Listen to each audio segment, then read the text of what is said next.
And we're live. Welcome back to the Keep Chasing podcast. Today I'm sitting with someone who's not just my partner in business, but also my brother-in-law and one of the best dudes I know, Ron Dardar. Together we co-founded the EMOM Company, built it from scratch, faced a lot of highs and lows that come with chasing something bigger than ourselves. And today we're going to unpack Ron's story, where he came from, what fuels his chase, why he keeps showing up no matter what. So, Ron, thank you for joining for take two. Yeah, no problem. Yeah, I hope I don't bore everybody. My story's not super interesting, but yeah, maybe just learn a little bit more about me and Don't you kind dare of put yourself down like that, son. how You I got a ended up great here. story. Yeah. No, I love listening to it. This is the second episode I've done, and the second time I've re-recorded an episode. So in preparation, I'm gonna put in some nicotine. So I'm focused. I'm gonna crack a monster. Let's go, dude. The fuse is lit. We're ready. We're locked in. Let's do it. Yeah, so if anyone's new to the podcast, we're new to the podcast. So anyone listening is probably new to it. But the whole purpose of this podcast is to share the mindsets of people, so that we all realize that we're human, that we all have similar difficulties, as well as, the doubts in our head, the highs and lows of life. No one's alone in this world. We all experience a lot, and it's cool to share those experiences with people. I think the mindset that we have is extremely indicative of our like future success or downfall. Are you using a microphone again? I am. Is my audio not that good? I feel like I hear echoing. Do you? I do. I wonder if it's What about me. now? Let's see. Hey, hey. Hey, I don't think I hear it. I'd All right, I moved think my that's better. mic. It might have been too close to the audio. Gotcha. Okay, cool. Sweet. Um, yeah. So Ron's my brother-in-law. He married my sister several years ago. They've got a little baby boy. He's adorable. Um, shit, I don't actually. I'm ruining the whole part where you tell us who you are, man. Who are you? Yeah. Tell us about Ron Dardar. Yeah, sure. So, like Brandon mentioned, my name is Ron. I am his business partner in EMOM Co. and also his brother-in-law. Married to his sister Loren, and we have a little boy named Levi. So we are in the thick of it right now. It's our first child. He's just over 8 months, so lots of learnings and takeaways, and having to pivot and adjust on the fly with Hmm. kind of the new way of living. But yeah, man, all good stuff, and yeah, super excited to sit down with you today. Dude, how has life changed since you became a father? Oh my goodness, it's complete 180 in Yeah. terms of the mindset that you have, just in terms of what's important to you, and what you need to do on a day-to-day basis. The time prioritization and things that you used to have freedom and flexibility to have more time to get things done is completely adjusted. So again, I think it's a lot different, and um, but normal once you settle into it, right? So Yeah. it's like with anything new, you got to kind of understand the new way of living, and then you just adapt and you make it fit. Yeah. It's funny, like a lot of times you'll look at someone else's like what they're doing. You're like, man, I don't know how they do that. Like I can't imagine being in those shoes. Uh, you know, before you ever like had a kid, you're like, man, how do people balance everything with a child? Or, with the CrossFit games, like, man, how do people, sacrifice so much to train to get to that level? Hmm. Even like looking back at like school, it's like, dude, how did I study that much for like to Yeah. get a physics degree? Um, but it's weird, like the body and the mind just like adapt to like do what's necessary. And on the other side of it, you're like, how did that happen? How did I do that? I think I Yeah. And deadlifted like 335 the other day, and I was like, how did I ever clean this? But like when you're putting that pressure, you're like you just do it. yeah, I think too, man, it's like we live in this weird world where like social media is super in your face, and typically on social media you see a lot of the highlights. So like you'll it's funny because like my explore page and like what pops up now is completely different. Like every if I'm looking at reels or I'm looking at my explore page, it's all about like kids and parenting and stuff like that. So you see that side of it where you like, man, these parents are crushing it. They're doing such a great job. And then Yeah. I am in the time frame where you have a little boy, so y'all are in Mhm. the thick of being new parents, and we have several friends right now that are either with new ones or their first kid, or in the process, or they're pregnant right now. So it's like then you see their side, and they're like, we haven't slept in days, and Yeah. all he does is cry and poop, and we don't know what we're doing, which we don't know what we're doing. It's funny we look, but you see both sides of the coin, right? Yeah. It's like how do they crush it? You seeing all the crushing on Instagram, but then you also see like the other side where you're like, okay, these people are experiencing the same thing that I'm experiencing. It's not all the glam, but it's funny because he just made 8 months, and what they don't prepare you for is they're like, okay, you had a baby, you spent 2 days in the hospital, and then they send you on your way, and it's your job to keep this brand new baby, don't know how to do anything, and I got to keep him alive. So Dude, it's like you get like tossed into the deep end of parenthood really quickly. the fact that I'm responsible for someone's life is terrifying for that Oh kid. no. They should have an Instagram page just dedicated like all the shitty diapers and vomits and like all of the sleep deprivation that comes with being a parent. Like this is what it actually is. It's really great. It's Absolutely. awesome, but here's all the stuff you're also going to get. And it's just Yeah. like an entire like feed of shitty diapers. Yep. That would be realistic. But Realistic. yeah, man. Being a parent's cool. A lot of self-sacrifice, which is awesome. Um, but yeah, dude, we were talking about social media last time. The perception of what life is supposed to be like if you just look at social media is freaking insane. It's so dumb. I mean, everyone's posting. You're right. Like everyone's posting their highlight reels in whatever field they're influencing in. Like you don't see like the all the crap. Very seldom anyway. And it gives us like this distorted view of reality, right? Like, oh, I have crappy days, or this isn't what my life looks like. I'm doing something wrong. In reality, that's not the truth at all. And like, it's so toxic to, fill your brain with that kind of stuff, that you really got to be aware of like what you're consuming on a day to day basis. Absolutely. But let's get back into Ron. Yeah. So, you're a father, you're a mother. Shit, you're a father, you're a husband to a mother. But what do you do for work? Yeah, so besides EMOM Co, so it's kind of a unique situation for both you and I, where Hmm. we have full-time gigs outside of running the EMOM Co. But for me, day to day, I manage a small engineering firm. We're 26 people as of yesterday. We actually hired someone yesterday. It was his first day, but we're 26 people. And my day to day is to kind of run the overall business. So a lot of accounting, contract reviews, process implementation and improvement, managing cash flow. You kind of name it. So I wear many different hats within the organization, but my day to day is just to manage the business, run the business. So kind of similar to what I do with EMOMCO. So Hmm. I think like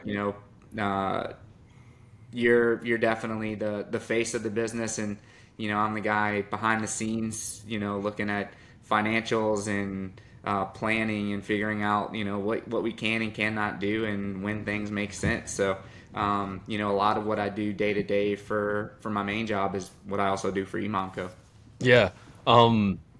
That's one of the reasons I really wanted to get to interview you today, is because a lot of people don't know, unless they're close to you and me, they don't know that you actually own the EMOM company and you started it with me several years Mhm. ago. And so it's important for people to know like who is behind actually the success of like what we've been able to accomplish. And I think of us as a married couple, quite literally. There's always like that free spirit creative side, and then like that very logical structured side. Like the yin and yang, the complementary opposites, whatever you want to call it. And you are my Mhm. complementary opposite, Ron Dardar. I Yeah. must admit.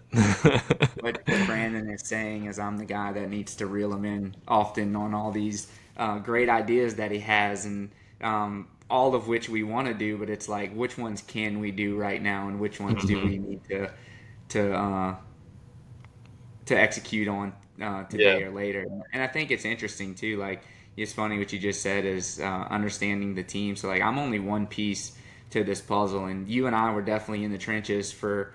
And the trenches is probably not the right term, but we were basically running everything for Hmm. EMOM Co very early on. But now we have multiple people, so it's gonna be pretty cool Yeah. to introduce the whole team to Yeah. the community and get to know everybody because it's definitely grown bigger than just you and I. Yeah. Man, we've been blessed in that you and I both have jobs outside of the EMOM company. We kind of started it on a whim without any real vision of like what it would be. We honestly didn't, we probably didn't even care if we made money. We were just putting out workouts on Instagram, for free and started catching some traction. And I was like, one day I was kind of thinking to myself, uh, what if we made like what if like I never first off I never wanted to be responsible for writing workouts every day of the week, and like if someone was paying me, you have to write 5 days of structured workouts. I was like, dude, I don't want to do that. I have no intention. And sure as shit, I called you one day. I was like, hey man, Hmm. do you I need someone who's responsible and smart. You want to help me with this, dude? You remember that day? Yep, I remember it like it was yesterday. I remember exactly where I was. I was sitting in my basement in Alabama. Ren and I was probably watching some mindless television, winding down at the end of the day, and I just remember you calling me and was like, "Hey, let's. What do you think about making this a real thing, a real business?" And I was like, "I'm in immediately. Let's do it." Yeah, dude, we hit the ground running with that. You were the one who figured out how we were going to do it, how it was going to look, and every step of the way, you've been the one who implemented the structure. You know, my role is very clear. I do workouts and I write. Like I'm creative. I like writing workouts. I like putting the pieces together now. But you are the timekeeper. You're the deadline maker, the structure behind all of it, and so it's really cool. Like having you as part of it, because without you, dude, it'd be dead. It wouldn't exist. That's for sure. Yeah, and But don't sell yourself short either, right? Like not only do you do the workouts, you're what I would call our creative director. I mean, you run majority of the Instagram. I mean, we've definitely hired some help, I think, within the last year and a half, but up to that point, it's a lot of, you making simple videos with an iPhone and clipping them and putting them up and then, mhm, you grew our Instagram from I think we had like 10 followers to over 100K. So it's just man, like, do you remember the day that our Instagram took off? no, absolutely. I remember it. It's It was a random. We have no yeah. explanation as to why. Nope. Just one video of you and Lacey working out in your driveway, and all Actually of a doing sudden, It's actually, dude, now that I think about it, that was the workout that Lacey and I were doing in our driveway was the first workout we ever posted to Instagram. It was it was burpee box jumps, heavy yep, dumbbell snatches, and calories on the rower. The first workout we videoed in Trent's gym in Baton Rouge back in 2021, in like yep, December or November or something. And that's where I kind of started realizing, damn, like 30-minute EMOMs are freaking effective. And I was hmm, like I had just started working for my dad, was strapped for time because a little bit of a side story here. My dad had gotten COVID. He was really sick for a few months, started getting behind on work, was on oxygen, couldn't really walk around, so he wasn't working. And I had to come home from residency a little bit early and start picking up the work because we couldn't lose the clients. And so I got thrown into everything immediately. And I had like no time. So it was like 30 minutes a day. I've got to work out or I'm going to go insane. And we were throwing 30-minute EMOMs together and we had the formula. you know, yep, um, we threw together one conditioning, like monostructural style conditioning. Maybe it's a rower, bike, running, whatever it was. One weighted implement, like a dumbbell snatch, a wall ball, barbell, and then right, gymnastics or a body weight workout, like a calisthenics, like a burpee. I love burpees. And then, like, that's what caught. I was like, man, this is super effective. 30 minutes of work and freaking wiped after. Started putting them on Instagram, and like that's how it kind of started. But that was the same workout Lacey and I were doing in our driveway where that video got millions of views, hundreds of thousands of likes, tons of comments that like I started going to battle in the comments in there, I was which was going to like, say majority of the comments was people shitting on you, but it's funny man, how like that just it blew up feeds on the Instagram. algorithm, dude. Like Yeah. just and I think that's why like people say wild shit on Instagram just because it catches traction and then blows them Hmm. up. And I don't really have any interest in that. But people were like being really mean and I was like going to bat. So that Yep. it's kind of ironic that that's the thing that kind of gained us some popularity on Instagram, which was amazing for business. Like we had been growing at that point still. We were growing every week and every month. We were still having good growth. Then that one just like catapulted us and like we actually had some viewership leverage at that point that we could implement.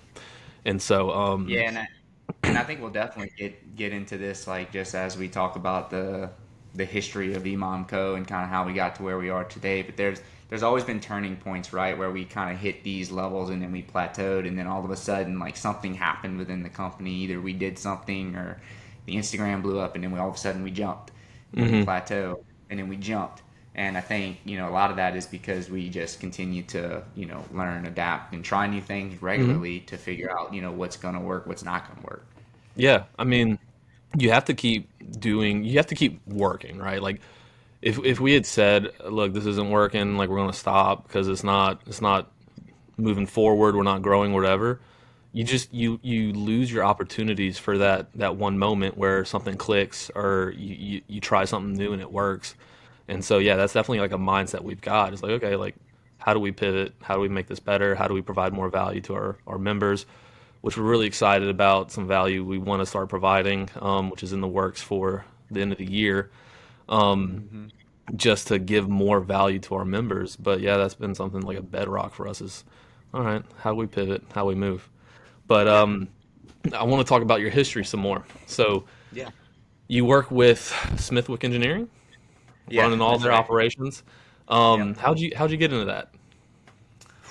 Uh, Long story. We can kind of maybe take a trip down memory lane. We'll talk I about love, kind of yeah, I love how I memory got lane. to Ron. how I got to where I'm at today. So, um, I started working relatively young, and I'm from a small town and called Houma, Louisiana. Honestly, thought I was probably going to live there my entire life until I met Loren, and she drugged me to Alabama for 4 years, and ultimately ended up back home here in Baton Rouge. But relatively young. I remember getting summer jobs, even oil and gas related. A buddy of mine's dad owned a company, and it started off like they had like an upstairs storage area, and I just remember it being like crazy hot. I mean, it's home Louisiana, it's humid, and during the summer we up there and we're cleaning out like this. Essentially, it's an attic, but it's at his business with old files, equipment, and things like that. So he was paying us some extra cash just to go up in there and clean that out. And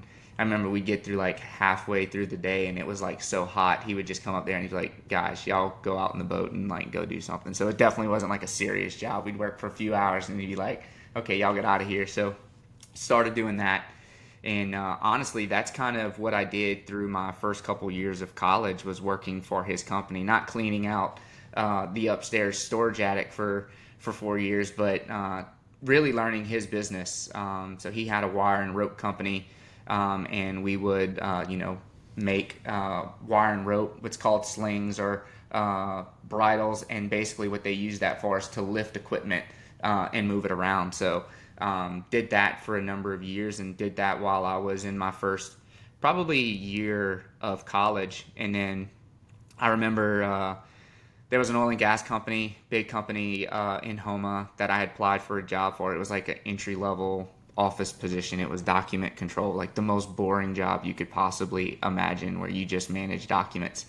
But for me, it was like get my foot in the door because I was doing a lot of manual labor working for the wire and rope company, which was fine. I think it taught me a lot of great things. But ultimately, if I'm going to college, I'm going to get a business degree and I'm going to get an MBA or whatever I'm deciding I'm going to do. I want to be able to get my foot in that door so I can be project manager, learn operations. So that foot in the door was document control. I was making hourly. wage. I'd go to college in the morning. I'd drive back to, and I went to college at Nichols State University, so in Thibodaux, which was about 20 minutes from Houma. I'd drive back and I would, do document control work all day. And it just so happened that while I was doing document control, there was a big like influx of projects. So they didn't know who they were going to give it to from a project manager standpoint. It was a little bitty project, and I basically volunteered, raised my hand. I was like, I'll give it a go. And it was construction. We were building what's called metering skids. So basically, it's this thing that sits on an offshore platform and it measures the amount of oil that they are pumping out of the ground. It's essentially the cash register for the oil rig. So I was project managing that in and out of construction yards, doing a lot of project management related work. And while I was doing that, started CrossFit and also was going to college. Actually, they asked me to go part time to college. So it took me a little longer than 4 years to finish my undergrad because they had, while I was being a project manager, they ended up giving me more projects, and they were like, "Hey, we need you to work a little bit longer. Can you go part time to college and work full time?" So ended up doing that. So extended out my last like year and a half of college to be a full time project manager, and then finish my undergrad degree part time, going to night classes, only early morning classes, things like that. So that way I could still manage projects. But in that time, I also found CrossFit and started doing that because why not go to college, work a full time job, and then go get beat up in the gym every single day? There's no point in having free time, dude. Yeah, why do I need that? So yeah, found CrossFit, did that for a year, made some really great friends out of the gate. One of which was a guy who owned an investment company in Houma, and him and I just got to chatting. You make some really unique friends, I think, whenever you're in a CrossFit space. Very different from your traditional gyms, which is what the type of working out I had done up to starting CrossFit. And him and I just got to chatting. Come to find out, he owns an investment company and he has a number of different businesses. One of which is a competitor to the company that I'm currently working for. So we had worked out together for probably about 6 months, and then ultimately he ended up asking me if I wanted to work for him. So started working for him, and again he had a portfolio of businesses, so it gave me exposure not only to oil and gas. He had a software company. He had an R&D type company where they were doing like some they were making it's like a gun that gives you an artificial kick like a real gun. So they were using it for gaming, using it for like training for soldiers. There was tons of different applications. So he had a bunch of different things. Anyway, what that had taught me was being able to look at business through many different lenses, because there's a lot of things that apply from a business standpoint no matter which business you're doing. So it allowed me to really create some good core understanding of just business financials, operations, day-to-day, understanding cash flow, cash in, cash out, like all these different things that ultimately I was able to take with me and apply that to many different businesses throughout my career. So in the time that I was working for him and I also started a CrossFit gym called CrossFit Homebrew, and still in Houma today, still running and operating. I don't own it anymore. We own that for probably, we started that in 15, and I think we sold in maybe 20 or 21. I don't know. We owned it for about 4 or 5 years. And, like we had said earlier, I married Loren, your sister, and she was going to optometry school. So at that time, whenever we were planning to move for her to go to optometry school, it was the right time for me to step out of the gym. And my business partner and I, the investor, we had decided that we were both going to be out, and we actually sold it to some members that were at our gym. So we ended up selling that, and then ultimately landed in Birmingham, Alabama for 4 years, where Ren was going to optometry school. And at that time, I was still working for the investor in Houma, but I was like traveling back and forth like once a month. So I'd spend a week in Houma and then 3 weeks in Alabama, essentially, and then working remote while I was there. And then ultimately, that just got hard, traveling back to Houma. Although it was only like for a week a month, that doesn't sound like it would be that difficult, but just when you got two dogs at home, and now she's trying to have to navigate what I'm going to do with the dogs while you're gone for a week, and you're gone for a week, and I don't want to spend a week away from her. She's trying to study and take care of the house and like do all the things. I ended up going to some local. It was kind of like some conferences where they were talking about software, they're talking about construction, and I ended up just popping into those just to kind of network and get to meet some people. And it just so happens I was sitting next to a guy that worked for a software startup in Birmingham, Alabama, that was software but was also construction. So it was like a mashup of kind of like a perfect storm of a job for me. And him and I got to chatting, and they offered me a job, and ended up working for them for a number of years in Birmingham. And then That's did that. Stop there. Do you have a question? I have so many questions. I've got a few Okay. Do questions. you want me to keep going, or do you want me Yeah, keep to going. let you ask Let's hear the story before we dive into the the story? other questions I got. Yeah, yeah. So, Cool. yeah, so you're in Alabama. You just switched to this new job. O3 Yep. Solutions, right? O3 Solutions. So software company, startup, super small. I think there's probably like 10 people in the company. Um, and I am doing project management and also like running their project management office. So kind of overseeing all the project managers for them, because we were small again, kind of wearing a ton of different hats. So I was on the implementation team and client success team. So our job was to help big construction companies, think major oil and gas companies like Shell, Exxon, Suncor out of Canada, engineering firms like Linde Engineering out of Germany, help them implement this software. And so when you're doing that, especially in the position that I was in, you had to have a really good understanding of the construction process, because ultimately they're going to use this software to run their construction project. So you have to be able to, it's not only understanding software, but also understanding the process of construction, Hmm. which again was perfect with my background and kind of what I was exposed to, just being in the oil and gas industry for so long. So I did that for pretty much the entire time that we were in Alabama. And then, while doing that, I was working many different time zones, just helping clients in Canada, in Germany, and Singapore. So literally, I was working from sometimes 4 in the morning till 10 o'clock at night. I would say pretty frequently, because you got to be able to be flexible to when the client can meet. And they don't all necessarily care about what time zone you're in. They're going to look at their calendar and be like, you know what, I have a slot available at 11 o'clock a.m. And you're like, okay, that's 4 in the morning for me, or that's 9 o'clock at night, and you're like, okay, yeah, I can make that work. I actually have a free slot there. Of course I do, because I'm supposed to be sleeping during these times. So, um, dude, I was burning the candle at both ends, just working all these different time zones, helping all these clients. So Man, I I was, remember whenever we would come visit Alabama, like Thanksgiving, holidays, Easter, you'd be like, "Yeah, I got to get up at 11 p.m. and I got a meeting." Like, what do you mean yeah, you got a meeting at 11 p.m.? You're like, "Yeah, the guys over in Singapore. This is when they're yeah. open." I'm like, "Holy shit!" Yeah, yeah. So that was very normal for me and super frequent. So, um, it got to the point where I needed to make a decision ultimately what I wanted to do, kind of like moving forward. And I was getting to the point where I could have stepped out of being the kind of like that front role of having to have those conversations and do those calls.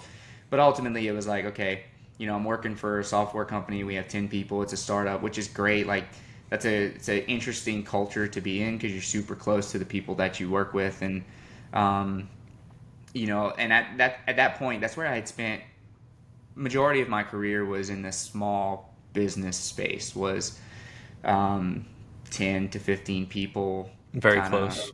yeah, doing everything, which was great exposure for me, just you know being able to wear every single hat. Like, there was nothing I wouldn't do. Oh, like, we got a customer support request, I'm going to answer it. I got to go drop off the mail. Like, I'm just doing everything, right? Because Yeah. that's what you need to do when you're a small business. So there was a lot of learnings from that. But for me, I wanted to get big company experience. Like, what is it like to be in a world where there's hundreds of employees and, you're potentially not owned by a single owner or a partnership, but maybe there's like an investment company that owns you. So I wanted to kind of get some exposure to that, to kind of see like what that side of business was like and how it was different from what I had been exposed to up to that point. So during this search of like, what am I going to do next? Because ultimately, like for me, like from a career standpoint, like I always want to continue to grow and evolve and like learn. And I'm searching online and I'm like, okay, what do I want to do? And I'm looking at project managers, manager, so like PMO, director, things like that. And I come across a job posting. Just so happens that it's for CrossFit. So they have a position, project manager position for CrossFit, and I'm like, let me just apply, see what happens. So I submitted my resume. I'm looking through LinkedIn, and when you're on LinkedIn, you can kind of see like the number of people that have applied for a job, and I'm pretty sure it was probably like 3,000 people that had applied for this job at this point. I'm like, there's no shot that I'm going to get a call from CrossFit to go be a project manager for them. From that, at that point, it was like, that's the pinnacle, right? Like, Yeah. you always want, like, I remember watching like the old CrossFit videos where they're like CrossFit HQ and they're like doing a workout and like Savon's doing his podcast there and like Dan Bailey's doing the workouts of the yeah, day. like Dan Bales, Yeah. yeah, is showing up The and golden ears, man. yeah, so like I'm looking at all that and I'm like, man, that'd be really cool to work for CrossFit one day. I was a gym owner, so I was like, that you always kind of thought about like being in that world and getting be able to do that. So I remember applying and I was like, there's no shot. Probably about three weeks later, I get a random call from a number like out in California, or I think it might have been actually Colorado. I think I got a call out of Colorado, and I'm like, uh-oh. Yeah, what's Answer the this? phone, and it's CrossFit. And they're like, hey, we'd like to invite you to the interview process. And I remember the interview process for them was like a bunch of different interviews. I think I went through 4 different interview cycles Was it for them. all workouts? And they just make you work out and like, how fit is he? That should have been interview number 1. Like, what's your Fran time? And then like from Yeah. there, you're like, okay, you can move on to the next phase of the interview. No, I met with like 4 different like directors in the company, all on the operations side. So operations is like seminar staff director, credentialing directors, so people who manage like level 1, level 2, level 3, level 4. So I went through like 4 different interviews with them, and all of which I thought went really well. But the whole time you're going through that process, you're always kind of like second guessing yourself. Like, did I say the right things? Did I impress the person that I was meeting with? And what are the other people like that they're also interviewing? Is there anybody else that they're interviewing? It's like a bunch of unknowns that you don't know, and you kind of like self-doubt, like, am I doing what I need to do to get this job? Which was new to me because I've never also been in a position where I had to apply for a job like that. Like every job that I've gotten, it's always been like a right place, right time type of opportunity where again, I'm from Homa, so it's small knit people, your network's super small, like you kind of know everybody. So my jobs always came from people that I know, people that I met, and like this was my first time ever like officially submitting a resume. So went through the whole process, ended up getting the job, worked for CrossFit for, I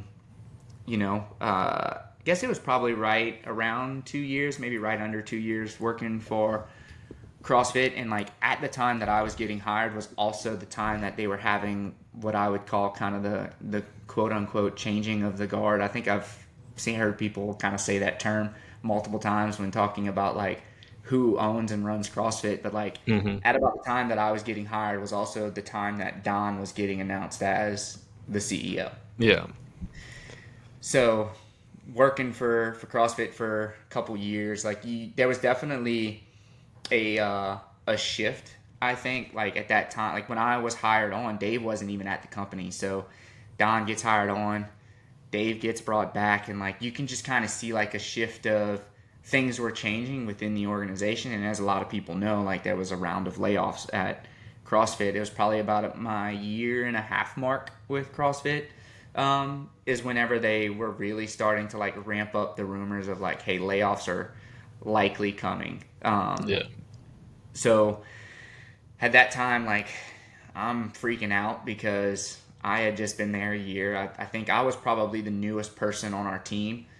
It was a new role. There was no one that was kind of doing what I was doing before I was there. It was kind of like, hey, we need this type of person. We need this role. Let's create it. Let's hire this guy. So I'm like, they're going to chop me day one. I'm like, I might as well just, if I wasn't working remote, I would have shown up to work with a cardboard box so I could just pack all my stuff up and leave, and not have to like be like, oh no, what am I doing with all my stuff? So yeah, they announced that layoffs are coming, and at that point, like you kind of spend your time like waiting on that phone call, right? I'm Yeah. waiting for that Slack or that phone to ring and be like, hey, we need to have a talk.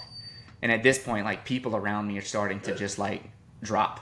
So all the people that I interviewed with, I think but one, were all let go before I was, and like Shit. they're Was that making their nerve-wracking? list. Like, How oh man, I'm terrifying was like, that, there's dude? no. Oh, dude, it was the most stressful time in my life. Was like, because at this point, Ren's in school. We're living in Alabama. I am the sole source of income for our family, and I'm like, I've never been laid off before, and I'm about to get laid off. I'm like, I don't know what I'm gonna do. I remember you calling Um, me about this, dude. yeah, it I was. remember those conversations. Yeah, I was like, man, it's.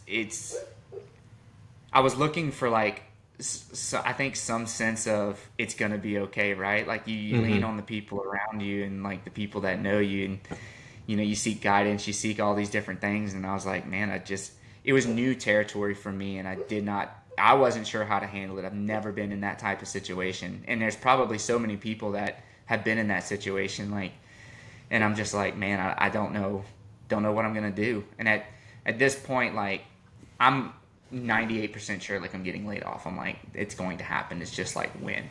So, um, while that's happening and I'm like scrambling, I've decided I'm going to start my own consulting business. I'm going to I have a background in operations, process improvement, software implementation. Like that has got to be valuable for a lot of business, especially small business that Hmm.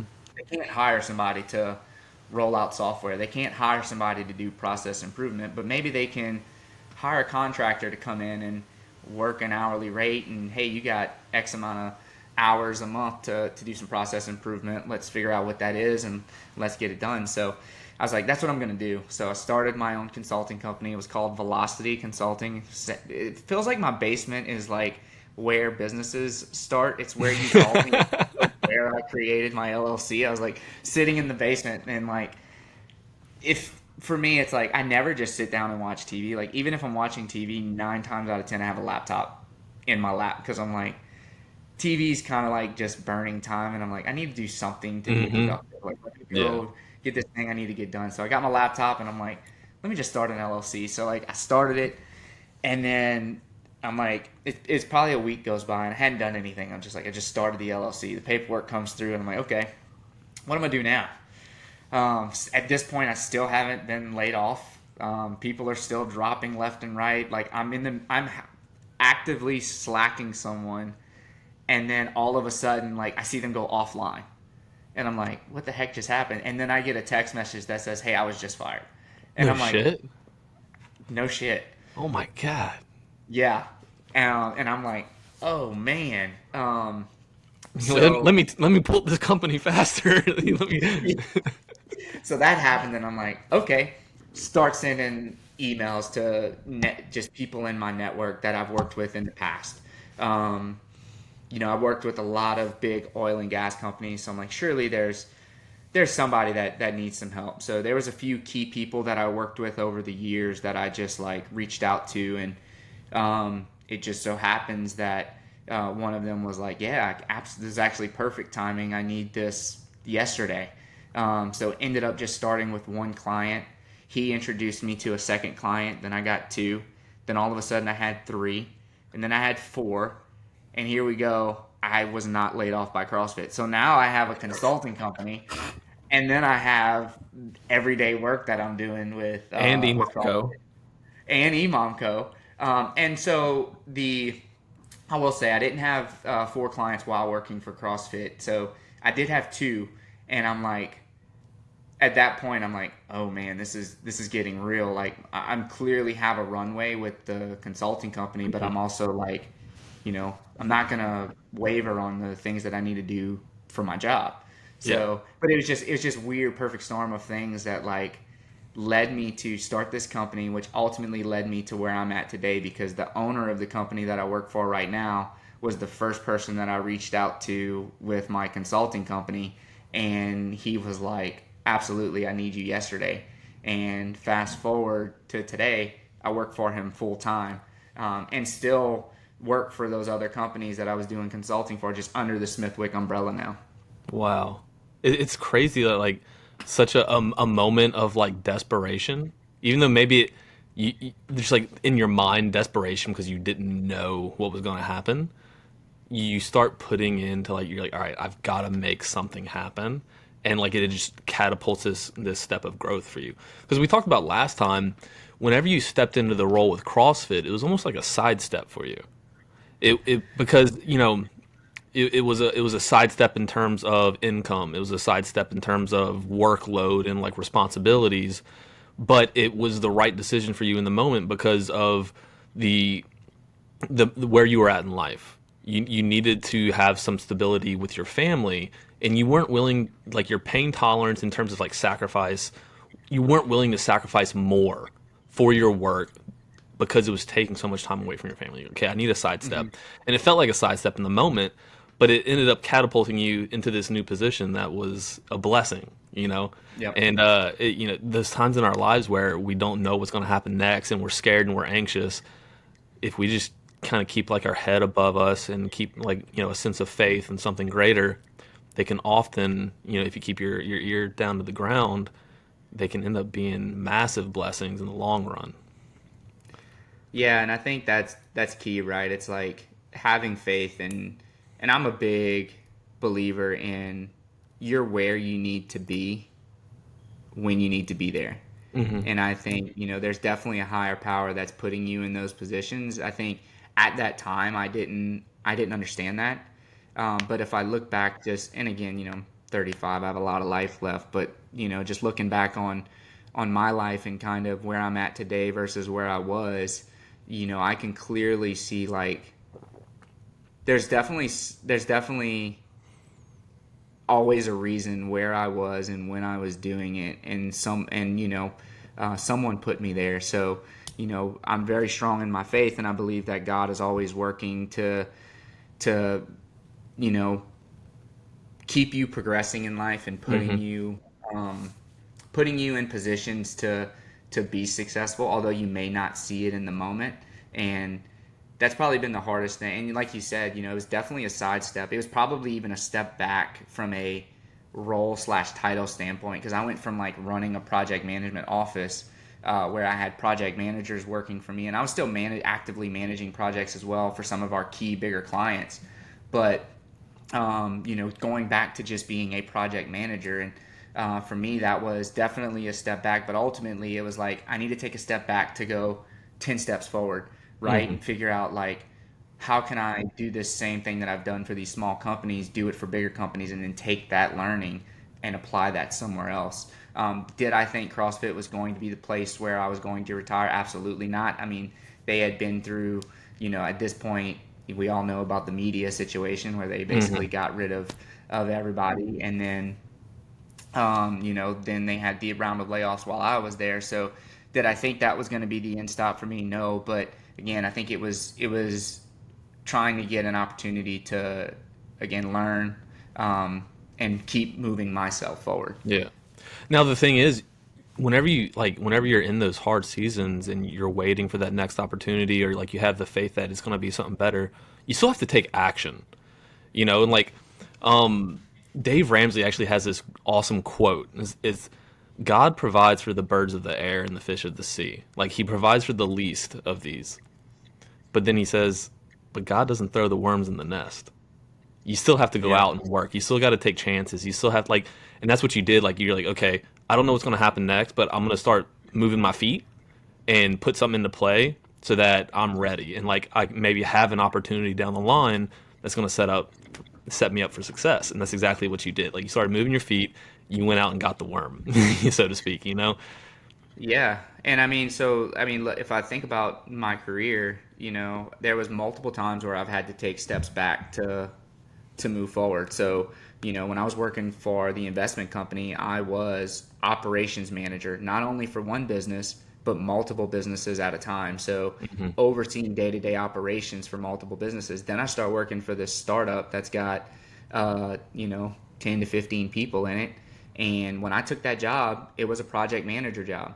And I had a director of project management above me, and then I ended up stepping into eventually that director role. So for me, it went from being operations manager, project manager.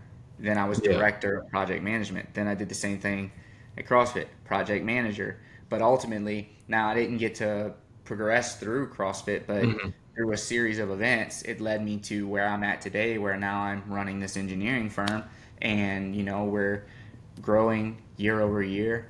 We're crushing it in terms of revenue, Yeah. profit, new clients, everything else. Again, I think you have to be okay, and you have to have faith that you can't you can't constantly chase like, I want the more money, I want the Hmm. next title, I want all these different things. Like, yeah, we do, but you also need to be humble enough to understand like, where do you need to start to get to that next step. So I think like I don't know, you just have to have faith, and you have to pray you're making the right decision, and talk to the people around you, who's your core group, and the people that are like-minded to yourself. And 9 times out of 10 you're going to make the right decision. You've got to look.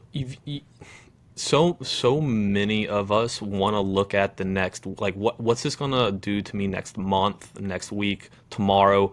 We tend to be very short-sighted in like the effects or the results of like our decisions. It's much better to look 5 years down the line, 10 years down the line, and you were doing that even in college. So like you Mm. said, you had to go part-time in school because this company, you were the first company you ever worked for, was asking you to go full-time. And the thing is, that experience that you garnered in that job while you were getting your business degree was probably tenfold more valuable to you in the long run than the degree even was. Yeah, And so for even sure. though the degree ended up taking an extra year, you got so much experience in the moment because you were looking at 10 years down the line. Okay, well, what is this going to teach me now so that I can use it in a decade? And I think that's insanely respectable. And even in our sport of CrossFit, to take a step back in the off season and really focus on your weaknesses and like try to learn things where it might be a detriment in the next week or month or couple months. What's it going to do for me next season? A Yeah. year away from now. And so having that short sightedness is can be a detriment. You need to look much farther down the line. How's this going to affect over the long run? You know, hell, I mean, take a simple example of like alcohol. You're like, man, I'm gonna get a little tipsy this weekend, or like I'm gonna have some drinks. I'm gonna have a lot of fun. What's that gonna do to me next week in the long run? How's that gonna affect me? And if I keep doing this every week, how's that gonna affect me in the next year? Like I've lost like, you know, shit. If you party every weekend, you're losing Monday and Tuesday because you're just trying to recover from the weekend. Do that a year, Yep. you've lost 100 productive days, dude. You know, Yep. and so, yeah, I mean, that's just insane experience that you were able to garner. Now, I've got a question for you, and that is, Okay. have you always been like really interested in like the guts of business and like the inner workings? Because like it seemed like you kind of gravitate towards the like the other minds that are building the businesses and whatnot. You're like, man, I really want to be close to this and understand how things are working and like what makes it tick. Yeah, I mean, I think I have a strong desire to, I don't know, I'm fascinated with just how businesses run, whether it's listening to podcasts about how like people run their business or how they operate. Like I've always been fascinated by that. And honestly, I would say college didn't really scratch that itch in terms of giving me the information I felt like I needed uh, from a understanding and implementing like processes within business. Like college teaches you, I don't know, maybe how to complete work and get it done on time. Like there's some benefits to it, but like actually being in the thick of the day to day of a company like is 10 times more valuable. And I've always been fascinated with like And honestly, it's not even being fascinated, I think, with how the business is run. It's like, how do these owners get as successful as they are? Like, how do they become millionaires, and like, how do they do X, Y, and Z? And what allows them to be like super efficient and get all this work done and still have a family at home? And for me, it was always like, I want to understand like how these CEO, how these business owners, how all these people think. And then I want to be able to understand like, how do they operate their business? How do they operate day to day? So for me, it's just always been like, I think I'm process oriented. I mean, it Hmm. could be the process of cleaning my pool in the back or washing my truck. Like, I love a good step by step, like, this is how things need to be done to be most efficient. Like, I think efficiency is the thing that I value the most, like efficiency and routine, and like, okay, how can we make this easier, simpler, and like implement that every single day, and Yeah. save all this time. And you've gotten to work with a few different business owners and companies that were growing. What are some of the foundational traits that you've noticed that are like core to each one that like help with growth? Because you know you can think about business as in life, like the same principles that these business owners have, they apply to their lives, and so we can take a little bit of that and apply it to our own lives if we think of our life Mhm. as like we're trying to grow ourselves as like our own business. So like, what are some of those key foundational like characteristics or habits maybe?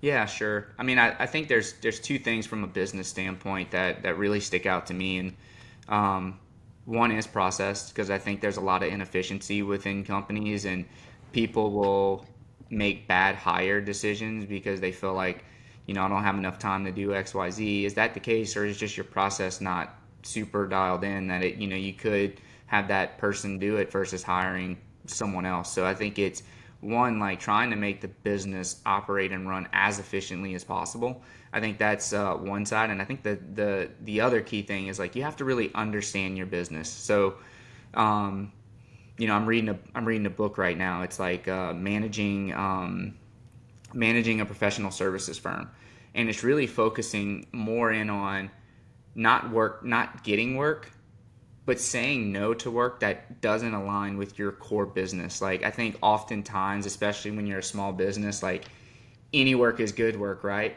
Nine Hmm. times out of 10, that's not the case. Like, there's lower profit margins, or it's something that is completely outside of your core business, and it takes you three times the amount of time to do it. So I think, like, as a business owner, I think you have to have the ability to say no. Okay, The I'm gonna ability stop to you say right that there because that does not align.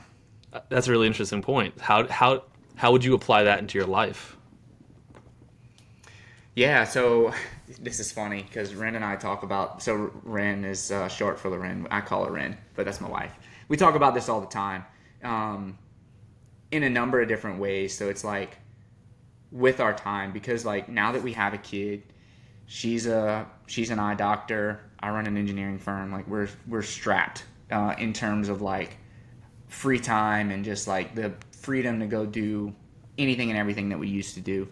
And even with our finances, like you mentioned Dave Ramsey, I'm on a Dave Ramsey kick right now. Like, I'm trying to pay down debt like Hmm. as fast as possible. Like, I want to live that debt free life like Dave always brags about, and I want to see what that's like. But um, so with that, I think I'm stealing this from a book or a YouTube video that I've watched, but it's like, if it's not a hell yeah, it's a no, and Yeah. that should apply to everything. So whether you're gonna buy something, maybe it's in a big expense. Like, if you have to like convince yourself to buy it, chances are you don't need it. Yeah. Or don't just say yes to anyone and everyone when they want to do something with you. So like, I don't know, we went to dinner with friends last week, and we're feeling kind of tired. We just want to break. We get invited to go do with friends again, and we're on the fence. We're like, do we really want to go? Do we not want to go? We can make it work. We can do this. But at that point, like, while we're having that internal dialogue, or we're chatting with each other to like, should we go do this? Like, that should be the answer. Hmm. Like, it wasn't like an immediate, yep, we need to be there. Like, we don't need to be there. Yeah. So we're trying to, and that's a learning process, right? We're trying to be better at that, as like understanding, like, if it's not a 100% we're all in, like, it should be a no. Like, Yeah. we can always find a way to convince ourselves to go do, you said the example, go go party, go have drinks, like go do all these different Yeah. things. Like you can find a way to get to, I'm gonna be there. I Hmm. think it's more powerful to be able to say, I don't need to be there. I'm gonna bow out this time. Well, a lot of times, like your time is your most valuable asset, and as you have less and less of it, it becomes more and more valuable. So, Hmm. as like your wife and your kid and like your businesses are taking up a lot of time, those minutes where you don't have that discretionary time, you're not going to give it away for free, and like it's got to provide some value, you know, and so that's such a incredible point you've made. Like whenever you're trying to achieve something, and it might be like just happiness, you've got to be Hmm. able to say no to the things that aren't gonna bring you that ultimate like happiness that you have in your mind, or like bring you closer to that goal. Yep. I mean, people reach out to me all the time about like, how do I go to the games? How do I get better at CrossFit? And it's like you got to learn how to make sacrifice, man. People will like reach out on Instagram, like, man, I love partying with my boys. I like going out to the bars, but like, man, I feel like shit on Monday, Tuesday. And like, this is where like that previous example kind of jumped into my mind. And I was like, hey, dude, you're either going to realize that like your goals are more important than the saying yes to that thing, and you're going to give it up, or you're going to realize like your goal was never important enough. And that might, like, that goal might be your family, might be your business or your job.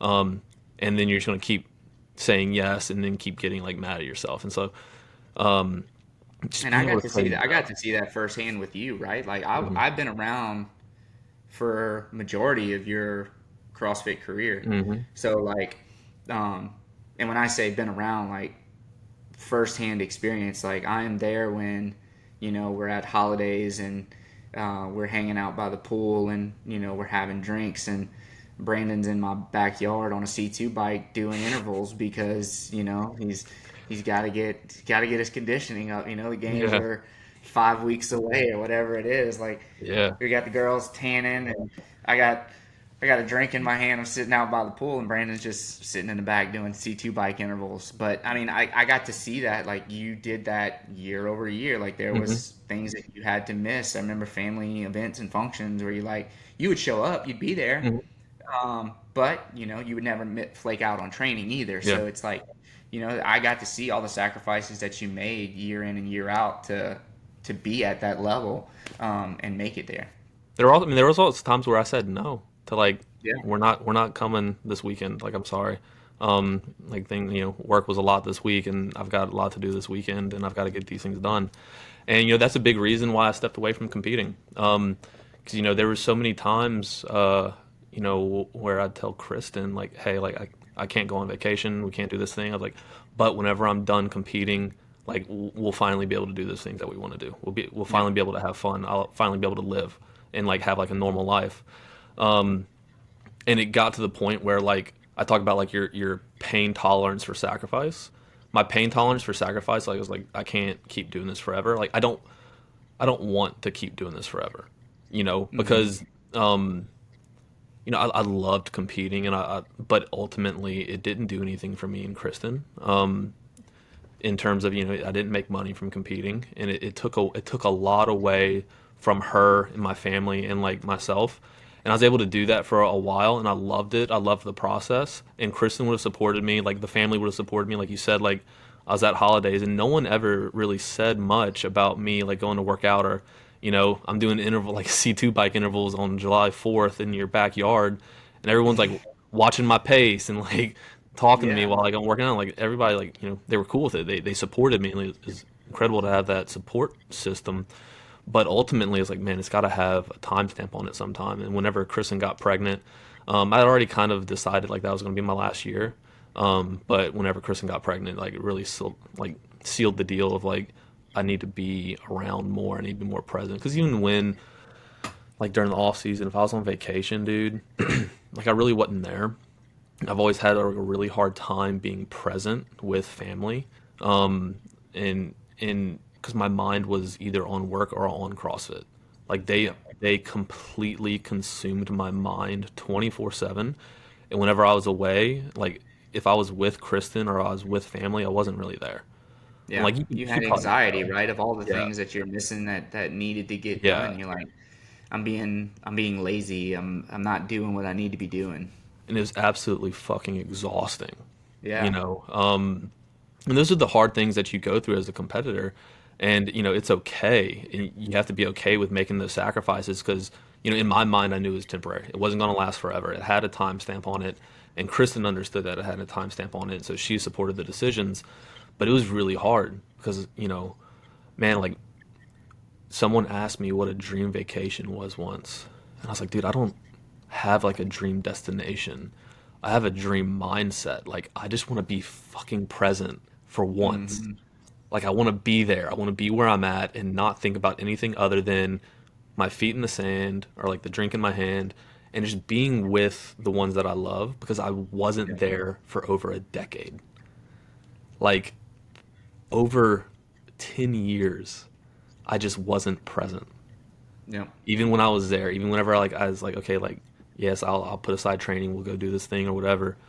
My mind was always somewhere else, and like you could see it. I mean, I know you Yeah, saw it whenever I was at for vacate. sure. Like, I was just like quiet. I was like kind of, retracted or whatever it might be, because my mind Yeah, was you somewhere drug else. you drug me through all the 10 by 10 back squats at 225 on vacation when I just want to be sitting around with my feet in the sand and a drink in my hand. Brandon's got me back squatting at the local gym. Yeah. So, but yeah, man, that that that that weight that you'll carry around sometimes can get heavy. For Um, sure. So tell me about your childhood growing up in small town Homa. Like it's very simple life, huh? Super simple. Man, it's super small. Handful of high schools in the area. Even if like you didn't go to the same high school as somebody, like you knew everybody from every single high school. Like it was super super close knit. There's like we have one street, Martin Luther King, where like basically everything in Homa is. There's nothing other than that. And when I say everything, I'm talking like we got a Texas Roadhouse right before I left, and I was like, "We've made it, people. We have Hell made yeah. it. Have you had their rolls?" Yeah, man, just super small, super simple. Um, Not a ton to do. Living in Birmingham and now living in Baton Rouge has definitely like opened up my eyes to just all the different things, whether it's like restaurants that you can go to and experience, or just things that are happening locally, whether it's like a farmer's market or all these different things. Like we didn't have any of that. It was just super simple. And at that, when I lived there, I was like, I didn't know any better, so I was like, Mhm. this is good. This is all there is, you know. But there's value in that. Sure, absolutely. Like ignorance is bliss. Like when it comes to not knowing what life is like in other places, you just kind of like, yeah, this is normal. This is how I lived my entire life. It's how my parents lived their entire life. So, you know, this is what it's gonna be. But there is something beautiful about like having no distractions and like you spend a lot of time with family and friends. Like I know you talked about last time about how like after school y'all were right out on the docks and on the boats and like just hanging out Hmm. with like and having like true quality time with people out in like God's country, out on the boats, out in the water, and like just really loving life. And Yep. like I think about like our childhoods. Our family grew up in the middle of the sticks. We were always out in the woods and building forts and stuff. And as like we got older, we had to move into the city, into Baton Rouge, to so that we were closer to school. And like things just got like things complicate. Like you have more time in sports, you have more dinners with friends and friends coming Yep. over, and like just like all the distractions come in, and like there is that beautiful side of living in a small town where you just like you spend a lot of quality time with really good people. Yep. For You sure. ever miss Yeah. that? Um. It's hard to say I miss it because we're very and you can correct me if I'm wrong. I think we're very unique when it comes to family. Hmm. Um, most families I would say don't see each other like our family sees each other. Yeah. I mean, like I see my in-laws, probably at least twice a week. I see my mom every single day because she helps babysit Levi, and then we do dinner with them almost every Friday because they take Levi to their house. We usually pick them up and we do dinner with them. But I mean, we see you and Kristen regularly. We see Hmm. JP and Katie, which is your other brother, and my wife's other brother, and his wife. We see them regularly, and we often get together, all together. I would say probably at least once a month, probably more Hmm. frequent than that. And even like our holidays are strange where, my parents go to your parents' house and Kristen's parents go to your parents' house and Katie's parents. So like all of the spouses' parents we're all in one single location for holidays. So like where most people I think, spend their holidays like, oh, we got to go visit my family in the morning and then your family in the evening. Uh-oh, did we lose Brandon? No.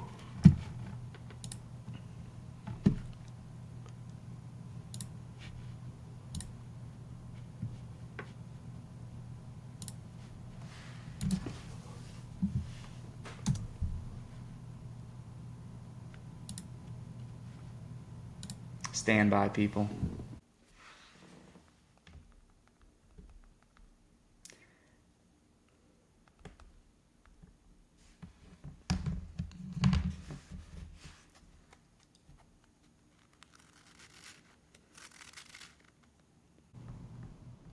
Hey, I'm back. And we're back from our commercial break. Oh God, man, I saw this little thing pop up, and it was like trying to reconnect, but I could still hear you, and I was like, no, don't drop. Can you still hear me? Don't drop me.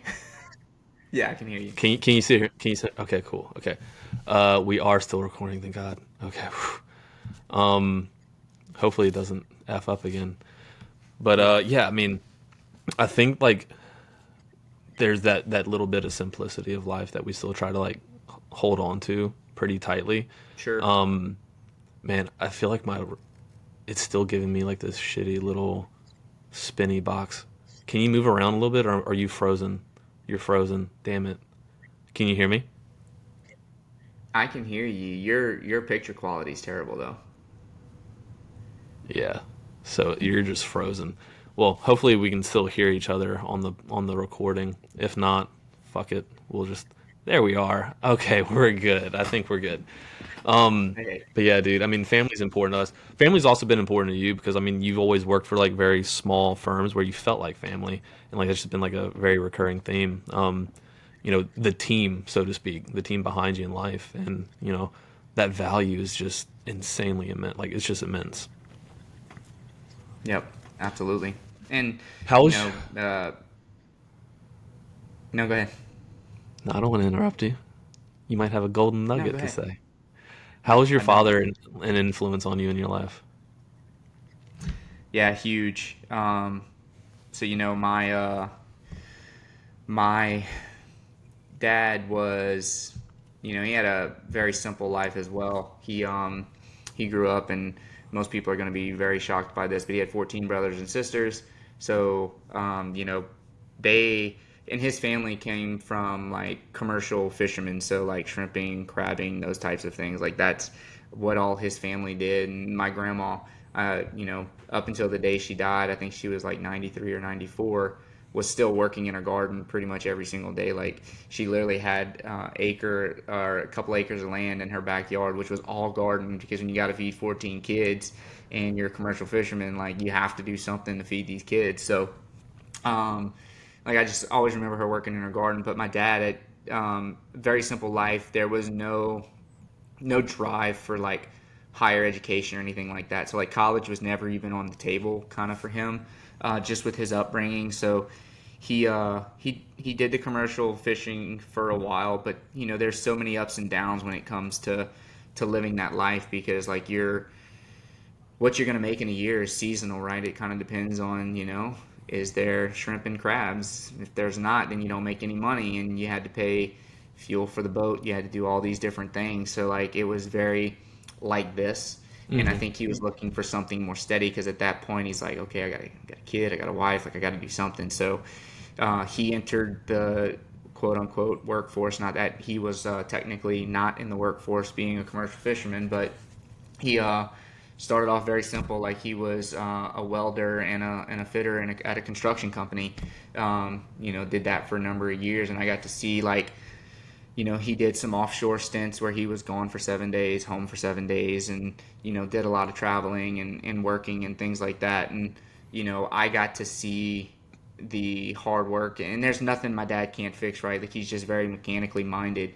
But I got to see just being around him, like uh, what real work ethic was like, and sacrifice was like seeing him being away from us to make sure that I got the new baseball cleats or the new basketball shoes or the latest glove and bat that I wanted growing up. So seeing him and all the work and the sacrifice that he made, like I truly believe made me who I am today, in terms of like really wanting to work hard, sacrifice for my family. Like there is nothing that I won't do for Loren and Levi and our future children. God willing, we get to have multiple babies running around this house one day.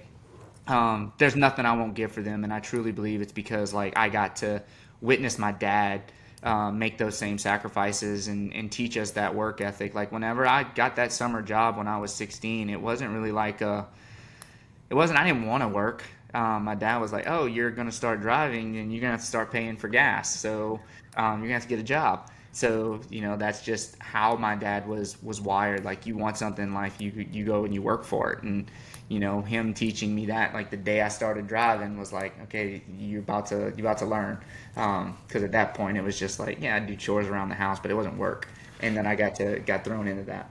Do you think you learned more by his example than his words? Yes, my dad is a man of few words. Um, Yes, he is.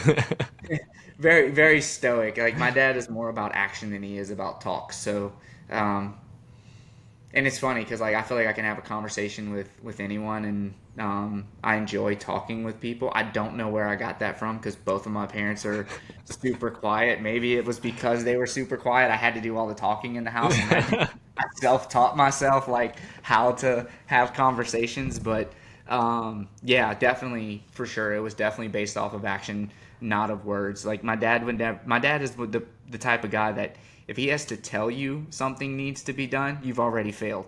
Like you should have seen what needed to be done. So for me, it was like you just always trying to anticipate like what does he want me to do, Yeah. you know? Do you ever feel like you had to make him proud? Yeah, for sure. All the time.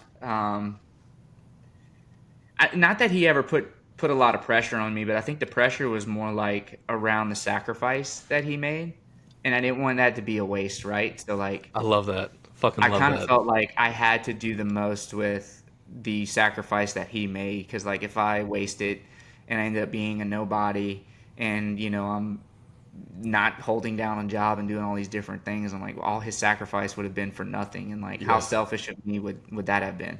Yeah. That's I fucking love that. Because that's a big driving factor in the way I think as well. Like I was given so many great opportunities from my parents and people around me. I'm like, man, if I waste this, like what a loss of opportunity and input and energy from other people. Um, And that man, was with everything, right? Like I'm blessed enough that I graduated college and didn't have a lick of student debt, and that's because my dad busted his butt to make sure like my brother and I didn't have to pay for college, and like couldn't imagine going to college for 3 years and then dropping out and all of his money was just wasted. Like yeah, that would have never been okay with me. Like and I think that's what truly motivated me to like keep pressing forward. And now it's not him. It's like I don't want to waste my time and energy. Like I want to make sure whatever I'm doing is going to be successful because I don't want to like even waste my own time or you know late nights when I'm working and Loren's sitting on the couch and we could be doing something.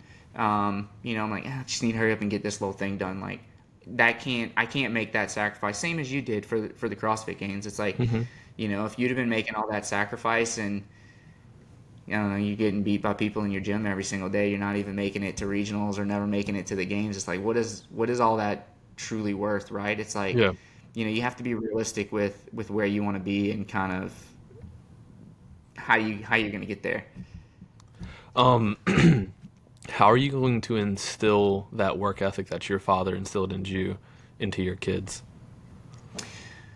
Hopefully the same, but different. I want to be able to have open conversation. I want to be able to have more conversations with Levi and my future kids, just around like how I think about things, why I do things a certain way, but also like leading by example, I think is the most important thing. Like I want them not to the point where they're like, dad's never around, like he can't, because I truly also never want to miss anything from my children. Like I want to be at every baseball practice. I want to be at every game. I want to be at, you know, donut day or whatever those things are. Like I'm not going to miss those things, but I also want to set a good example. Like if you work really hard and you grind, you can achieve anything that you want to achieve. And I think that's something that's really lost on. Maybe it's my generation, this generation after me, but like I think there's so many people that don't want to put in the work, but just want the end result of Hmm. I want to be a millionaire. I want to have this big mansion house. I want to drive around in this car or whatever it might be, but don't want to put in the work to get there. Like I want to make sure that my kids know out of the gate, like if you work really hard and you stick to it, you learn from people around you that can teach you things, like you're gonna get where you want to get. You just have to believe. What about patience? Like, Man, I'm still working on that. but yeah, man, I think from like the financial standpoint, or like honestly any goal that you've got, you're talking about people who they want the big house and the mansion, the cars and stuff, but they want to get it quick. They want it now. They'll bet on speculative stocks, or they'll try to, like, they keep switching jobs with the next highest pay, instead of just focusing on like that process and Hmm. understanding that, okay, this is going, like, if you want something great, it's going to take a great amount of effort and a long time. And like having that patience of putting in the work day in and day out in order to see all of the effort pay off takes a long time, you know. Yeah, I mean, so many. I mean, instant gratification is a real thing, right? Like, it's hard not to just go after that instant gratification of like, you know, getting those big wins or feeling like you're getting those big wins immediately. And I mean, like, you know, Ren often says I'm the most patient person she knows, and I'm like, I think you're giving me more credit than I deserve. Um, and I definitely have some. You know, I think I try to be patient, and I think long term patience is something I definitely have. I mean, we kind of talked about like the steps back in my career that I've made. Like, you have to be patient in order to make those steps. I think it's not something that someone who is impatient could do and take a step back. Because again, I think you have to humble yourself and you have to be like, okay, I'm gonna take the step back to move forward. But um, you know, I'm still working on short term patience, right? Like there's definitely times where I don't shine as bright in terms of like just being patient um, and I think it's like it's constant learning, right? You have to like go through those things and realize whenever you're not shining so bright and figure out ways to be better. But yeah, I agree. I mean, I think patience is key. Any goal that you have is going to take time, and if Yeah. you don't have the patience, you're going to get burnt out before you get there. Well, I think people talk about how, like, any uh any success you get quickly is just as quickly lost. Like, you see Yeah. people like become stupid, like the freaking Hawk Tuah girl. Like, you become Yeah. famous overnight, and then, but like, you didn't do the work to create any kind of value or whatever it is. It's just as easily lost overnight. And, like, I mean, I don't even know what, like, no one knows anymore. Yeah, Or well, it's like the people, crazy statistic around people who win the lottery, right? It's like I forget what yeah, it is, but like 100% of them like lose all their money within so many years or something like that. yeah, Like it's like crazy. yeah. It's not 100%, but it's like a crazy high statistic. Yeah. And so, like, you have to be able to lay the foundation of all of the habits and like characteristics of the success in order to hold on to it. You know, Yep. it takes like a long grinding time to create all of those habits. And it's a constant work in progress, right? Like, you talk about, like, I recognize my weaknesses. I recognize that I need more short-term patience. I have long-term patience, but I need short. You always got to reevaluate like yourself as a human and understand, like, to understand your weaknesses is just as much of a strength, right? To Yep. understand where you're weak in, like what things you need to work on, and then you can kind of start, like, okay, now I know what I've got to work on. Now I can kind of start putting into process like those habits, and just being cognizant and being aware. I mean, it seems like your dad really laid into the foundation of like what we talk about is like keep chasing. So like, Yeah. what does keep chasing? What does that mean to you? Yeah. I mean, like for us, that's definitely something that kind of evolved out of EMOM Co, right? Like when we first launched, it was EMOM Co. Keep chasing was kind of like this thing that this mindset shift that really came, after the fact a couple years later. But I think like keep chasing for me is showing up every day, right? And it's like you said, it's like, you may show up and you're still not where you want to be today. You want to reach that end goal, but knowing that if you keep showing up, you keep putting in the work, like you will eventually get there. I think that is keep chasing. Like Yeah. for example is like you and I, like when we for EMOM Co, like the first, we've been doing this since 2021. We paid ourselves for the first time last year. Yeah. And it's like if you don't have a keep chasing mindset, like no one's gonna do something for 3 years and not get something out of it, right? Like it's most people wouldn't do that. They would have Yeah. given up a long time ago. Yeah. And Um, for us, we were in a unique position where we had other jobs and we didn't need it. And for us, we got to reinvest at the company, which is a big proponent to where we are today, in my opinion. But it's still like you have to have that mindset if you're going to stick at that. yeah. It's all the side steps and backtracks and like the course didn't go where I thought it was gonna go. Hmm. And it's easy to get discouraged and scared and feel like the journey's not quite worth it. But that's where keep chasing comes in, is like you have to love the chase. Like, you Yep. know, in spite of all of the shit that happens that's really hard. And we've experienced a lot of really hard things in our journey through like trying to build this company. Yeah. It's weird to call it a company, but to build this community, to build the brand, and to build everything that we're building, like we've taken a lot of side steps and back steps, and there's months where it's really tough, and like we're like what are we doing wrong? And but at the end of the day, like I also think that we truly love what we're doing and getting to provide value, and there's always that part of us like, okay, if one person finds value from it, like we're gonna keep doing it, we're gonna keep Yeah. pushing forward, and that like those moments where shit gets really rough, like whenever CrossFit was doing all the layoffs, like you're like, that's whenever the going gets tough, and like you really find out how important is this goal to you.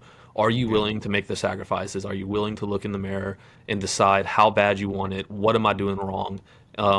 Like, am I really giving it a full effort, or am I just saying it, or am I just giving myself like word salad so that I can feel good about myself and say that I'm trying to do something?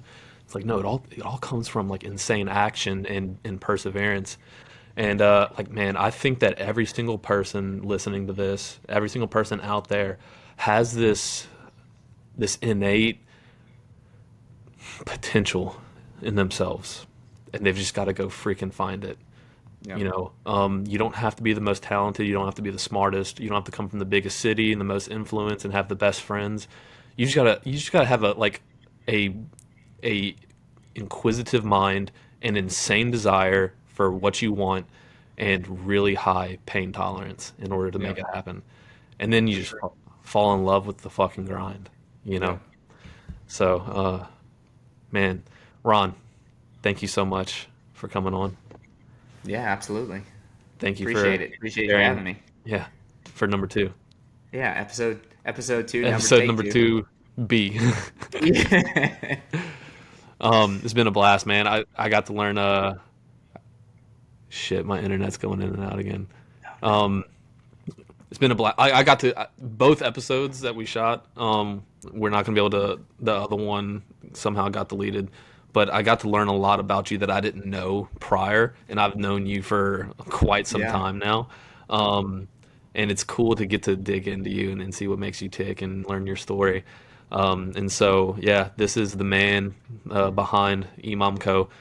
Truly the man behind the curtain who makes everything happen. He is the brains behind the business. So, thank you so much for coming on, Ron. And as always, keep chasing. Absolutely. Thank you so much.